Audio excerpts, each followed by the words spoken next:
Dun, dun, dun. Dun, Got dun, it. dun. Let's see if I can record too. No. We'll send you the recording if you want. Awesome. Dum, ta-da-dum. Oh, look at all those people, smiling faces and That's awesome. white names. Hey, Yeah. Larry, That's right. Luann, Chuck. Rom will always give me Zoom seat, you know. He can't hold his camera in one place. He's like, Whoa. Welcome, hi, everyone. Larry. Hi, Hey, Corin. hi. Good to see you Hi, all. Paula. Good to see you. Exciting. Hello. Recognize some faces from the past ones here. So Yeah. Welcome, everyone. Yeah, excited to have everybody. Hi, Mackenzie. People are trickling in. yeah, let's see. Let's wait another minute here. Keep them coming. Keep them Hey, coming. Mackenzie. All right. That's exciting. So this is day 6. Yep. She's- There's 6. Yeah, day 6. We're so excited to have everybody here. We are still recovering in a positive way from Gwen pain, breath work. Got a little lightheaded, a little tinklish, a little dizzy, Little a headache. little headache. Got all sorts of.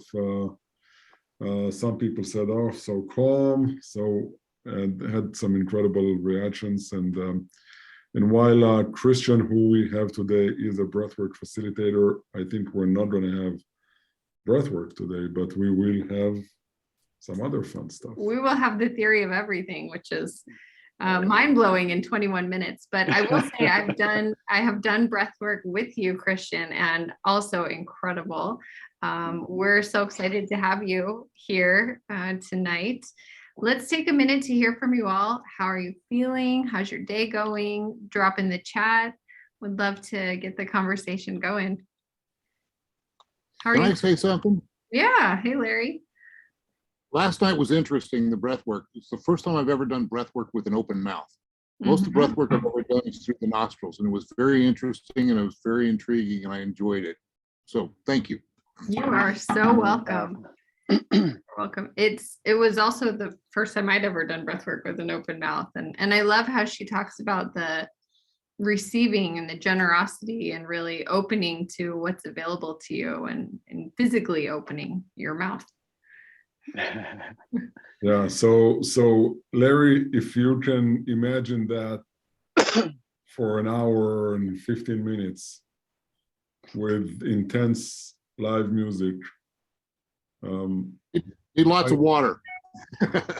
No water, and it's an interesting thing. I mean, once you pass a certain point, it's no longer.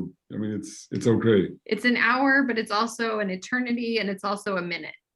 Like that's how it feels. Really, you lose track of time and dimension, and it's really. And you see how those physical, those things that come up like a dry mouth or itching or whatever, ultimately are distractions. Trying, your subconscious sabotage mechanisms trying to pull you off. So after you get past that, you actually don't need water, or you can go for long periods of time without without needing to hydrate again. Yeah. So people are feeling ready, loving, curious, tired, overstimulated, wondering, anxious. We've got a whole variety of feelings today. So I feel called to give everybody a hug, whether you're loving, whether you're anxious, just a big hug. So yeah. So I'll introduce Chirstian and we'll hand it over. So Chirstian has been with us for some time. He guides others on journeys to greater self-fulfillment by using the foundation of his life experience of living the life of a disciplined monk in a meditative ashram. I shared this yesterday, but resharing today for those of you who weren't here. Today, we will be learning about the theory of everything, which includes assessing your activities and determining if they're supportive of the things you wish to accomplish. determining which actions are just distractions, and gaining new clarity, excitement, and enthusiasm for taking our life to the next level. All yours, Chirstian. Right on. Well, thank you for that introduction. And let me just get started with a share screen here. And we will get started. All right. Can you see me and see the screen? Whoops, see the screen? Yeah, excellent. So again, thank you for that introduction. And basically, I'm here today to express what I call the theory of everything in 21 short minutes. How can we fit everything into 21 minutes? Well, we shall see. This is a 7-point framework to guide you through life. And as you were just saying, Shannon, this is really created out of my experience of, first of all, 10 years of monastic life in a formal ashram or monastery. So I got a deep dive in the way, not only the philosophies and the teachings of a spiritual path, but to actually then live it day in and day out, from the moment you wake up to every meal you eat to before you go to sleep at night, and then over and over again. And then 15 years since that time that I've been a holistic guide, a spiritually oriented coach, and breathwork specialist, as we mentioned. So this really helps me to create basically a framework that what are we really getting with this framework is a context to help you to make decisions that about what supports you most in the important things in your life. Okay, so that we take actions that don't waste our time and energy, but actions that align with lasting happiness, rather than the whims and desires, the actions that we take that maybe satisfy us in the moment, but then leave us feeling empty or leave us feeling like we need more to keep fulfilling. So these are actions to help us align with a more purposeful life. And I want to make the distinction, this is a map, this is an overlay on your experience. And like any map, it can help guide us through life, but it isn't life itself. Okay, so this you may find that there's things in here that either resonate with you or don't resonate with you, or your life experience may be expanded beyond these 7 points. So it isn't here to like chain you down to this. And I would, one of the points I'd like to make is look at everything that you learn as a map over your reality. So that it can ultimately help guide you, but it is not the be all and end all of life. Your experience is the be all and end all. Okay, so with that, where are we going? The theory of everything. Dun, dun, dun. All right, so the first precept here is that there is one source. Okay, so this pretty simple concept, one that I can't prove, scientifically, but in the spiritual realm, we were taught that the essence of spirit is beyond our mental capacities. At some point, we have to let go of the mind and tune in intuitionally. And through years of meditation, many years of medicine work, and just contemplating these things, this feels right to me. And so, of course, you've got to try it on and let it feel right for you.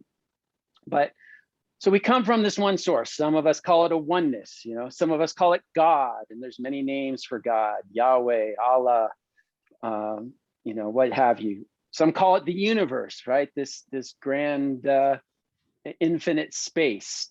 Science even weighs in on this concept with the Big Bang theory that everything started from one point and then boom, all of a sudden energy went and scattered infinitely in all directions and continues to do so until it finally ends up collapsing on itself. And interestingly, this is a concept that comes in the Vedic tradition too. They call it the day and the night of Brahma, the day where we are expanding, and then the night where everything collapses and then goes into that void again.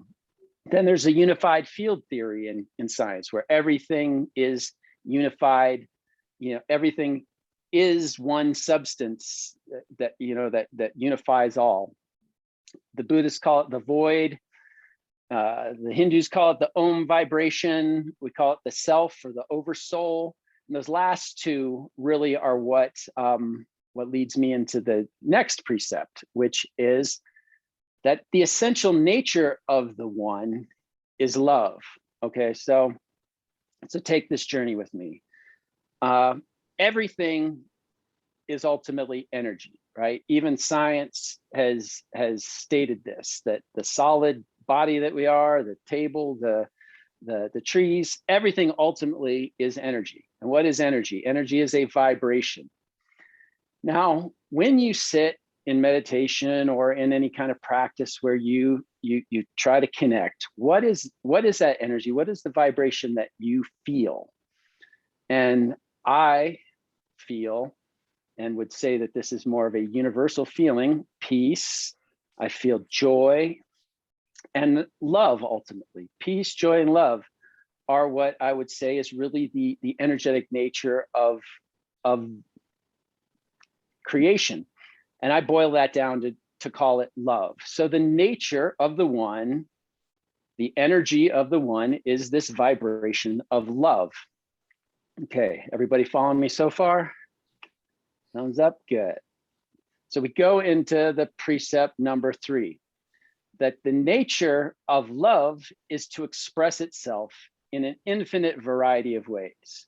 Okay, so energy moves, right? Vibration is movement. And so the way that energy moves is its particular signature. So love moves in a way that expresses itself in an infinite variety of ways, and then to evolve those expressions infinitely, right? This is where the concept of duality comes in. From the one, boom, comes the many, because that one, that essential vibration of love, is desiring to express itself.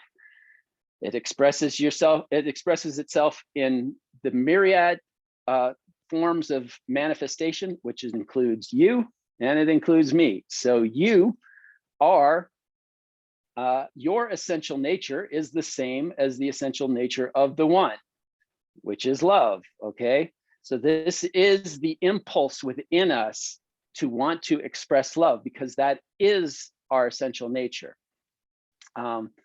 Now we move into the 4th precept, all right? This is where the purpose of existence is to return to our true nature.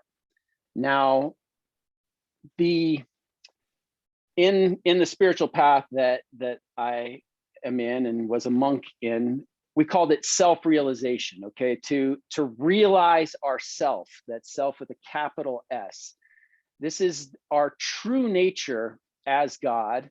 And of course, God is another name for the one, and the essence of that is love, right? So our return to oneness, our return to our true nature, is a return to the loving essence that we are.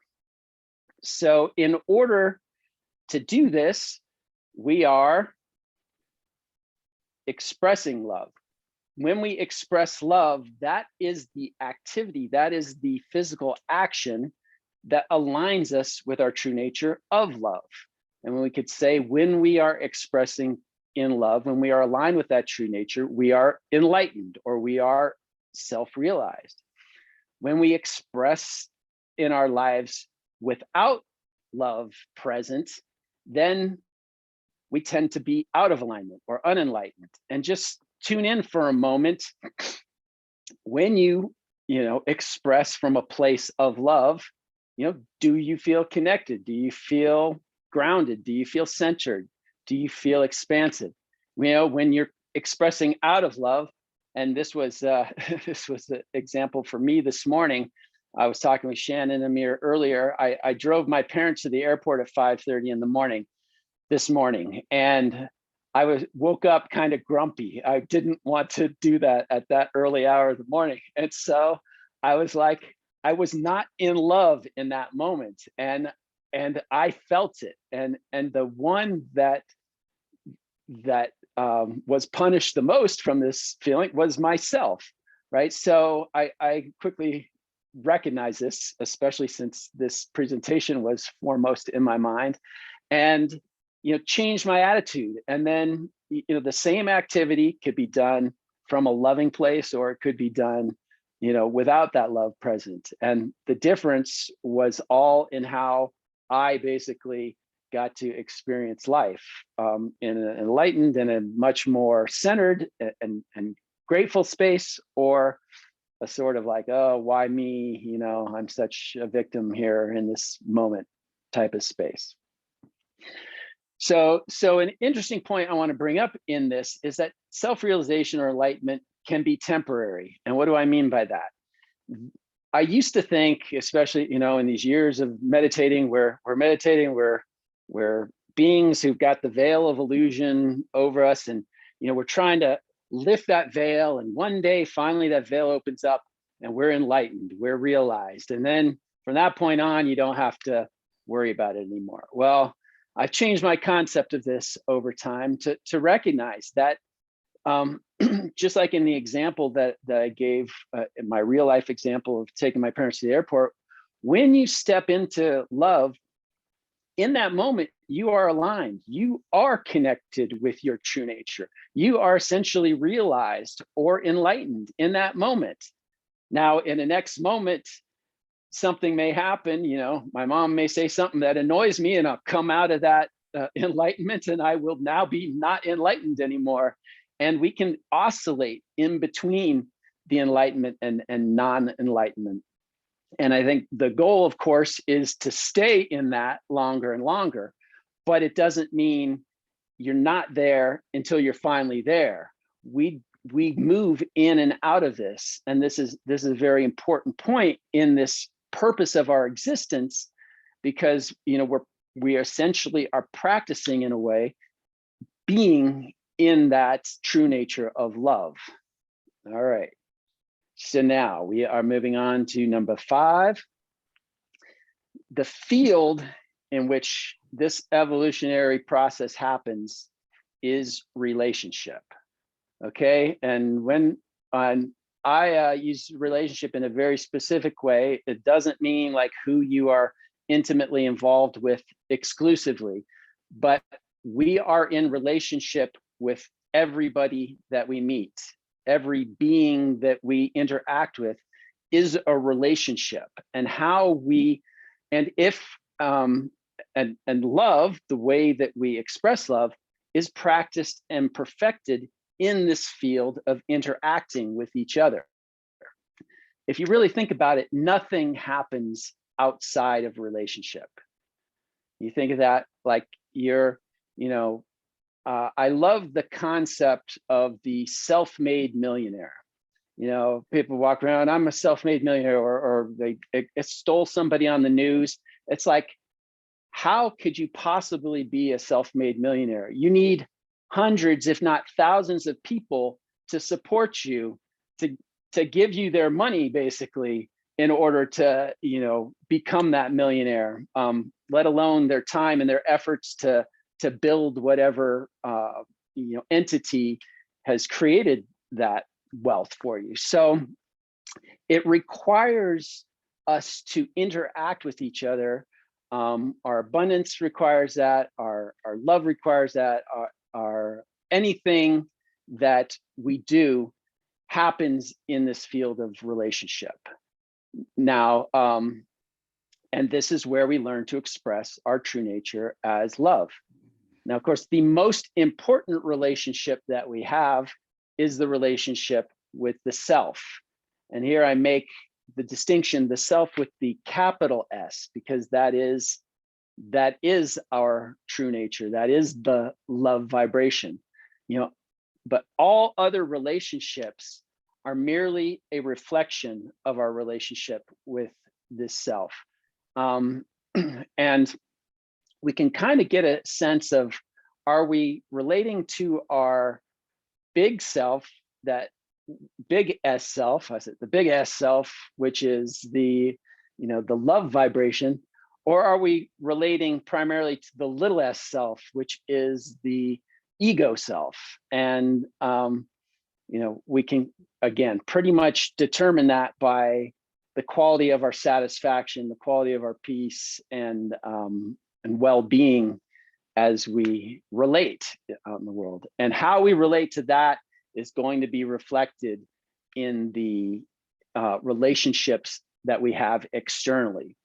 So if there's one point that, there's 7 points I want you to take away, but if there's one real deep point I want you to take away, that everything, all your relationships are a reflection of your relationship, and how you love is really a reflection of how you love yourself.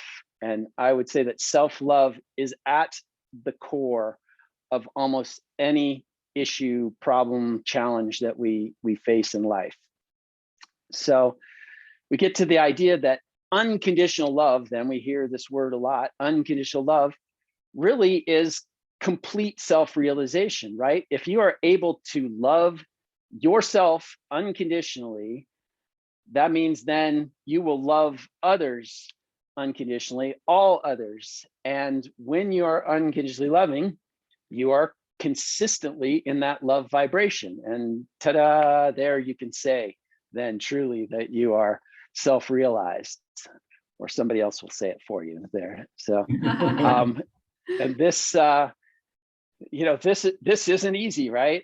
Whenever I think of this concept, my arch nemesis is Dick Cheney. I don't know, so most of you probably remember Dick Cheney.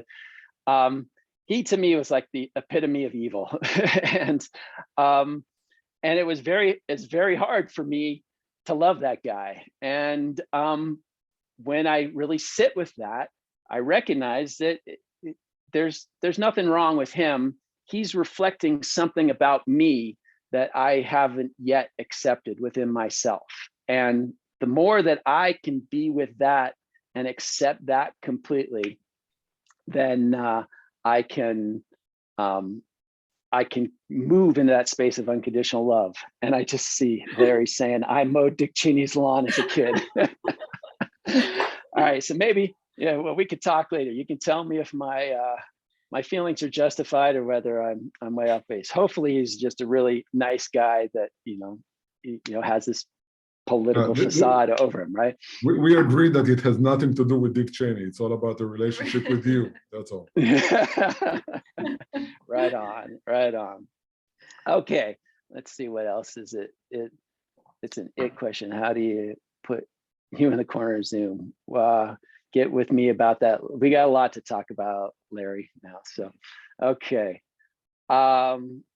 Next then, so this is number 5. We're getting close here. The field is relationship. Now, number 6 is communication is the primary tool for evolving relationships. All right. The manner and skill with which you communicate definitively influences that relationship. It is a tool that can wield great good if used properly, and it can create great harm and great chaos and disharmony, havoc really, if you use it improperly or indiscriminately, or don't use it at all. Who's guilty of not communicating more than they or less than they should, right? Yeah, it's so this is a vital tool because it is what helps your relationships come into a loving space, and that is what is your primary purpose, to bring love into your interactions, to reconnect with that loving vibration of who you are. So I make the point of nonviolent communication here. This is one format of communication, which is very very good thing to learn, to to learn how to communicate better. And so we move on to the seventh and final point here, which is that respect must be established before any real communication can take place.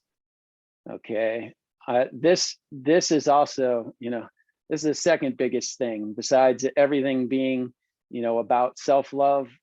This point here to me, respect must be established before real communication can take place. This is the foundational message that must be communicated before any other messages can be received. And what do I mean by that? I have this electric plug analogy. So electricity is running through a wire, right? It's here in the plug, ready to be used, and the lamp is over here wanting electricity, right? But until the lamp can't be electrified until the plug goes in the socket, right? Once the plug's in the socket, the circuit is made. Now the light bulb can, wait, which side was the lamp? I think this was the lamp. Now the light bulb can shine, right?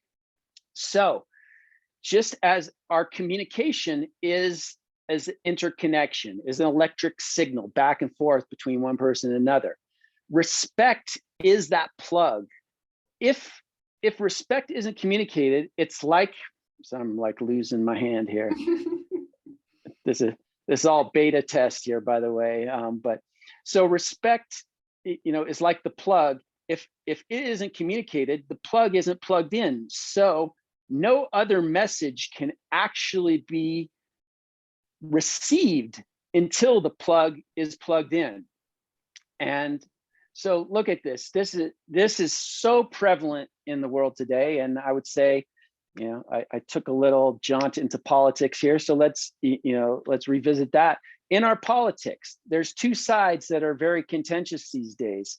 And, think about it yourself. If somebody says, you're an idiot, now listen to the way I think things should be done, right?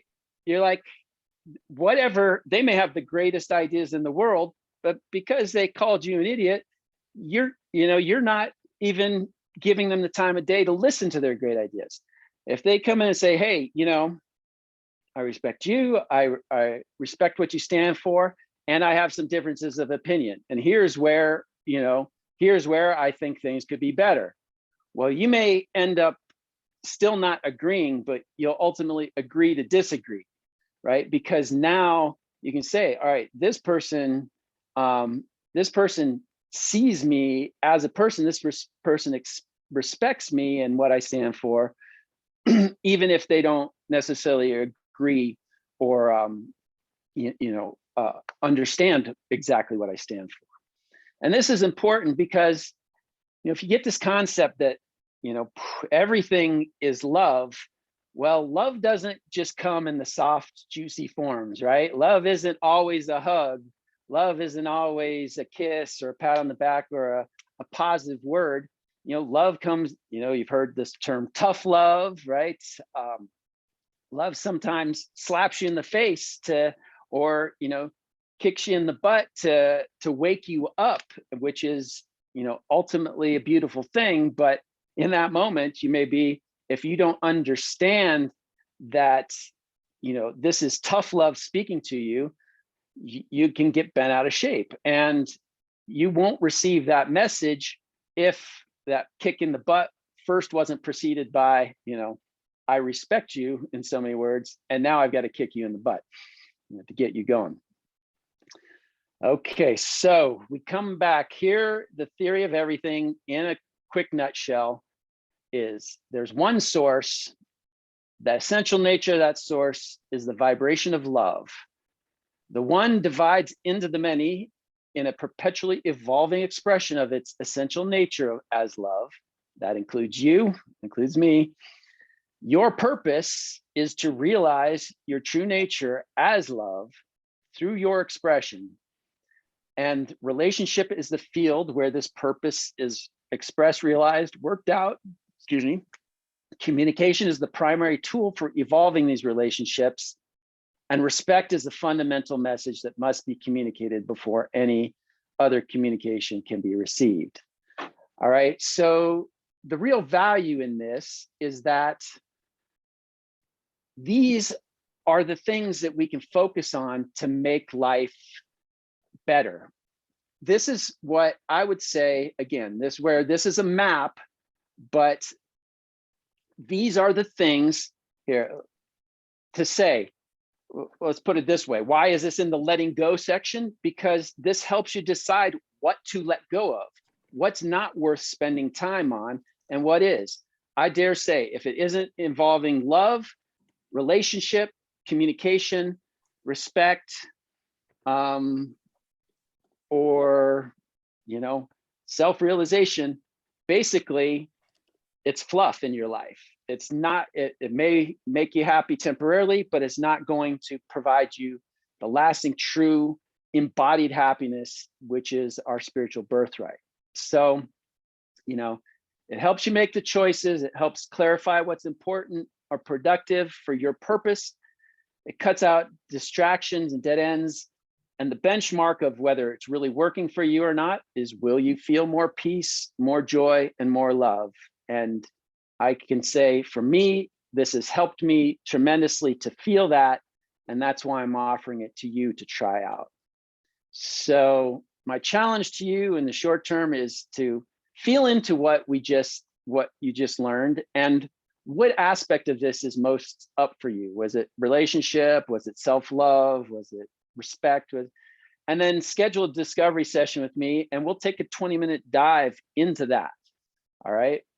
Specifically that aspect and how it's showing up in your life. Then if you're called to go deeper, I haven't put this on Guidely yet, but I'll make a special 21-minute sessions for $21 where we'll go into each one of these, as many of them as you want. All right. And that's specifically for this only. And then long-term, if you want long-term transformation as well, I'm a breathwork teacher, and those sessions can be powerful for clearing and realignment. Often you'll understand that there's deep unconscious blocks they're preventing you from loving fully or communicating fully or something. So this can help clear that, and then it can help reignite your specific purpose, which is your unique expression as love. What you are here to do specifically to express that love in your unique and evolved way.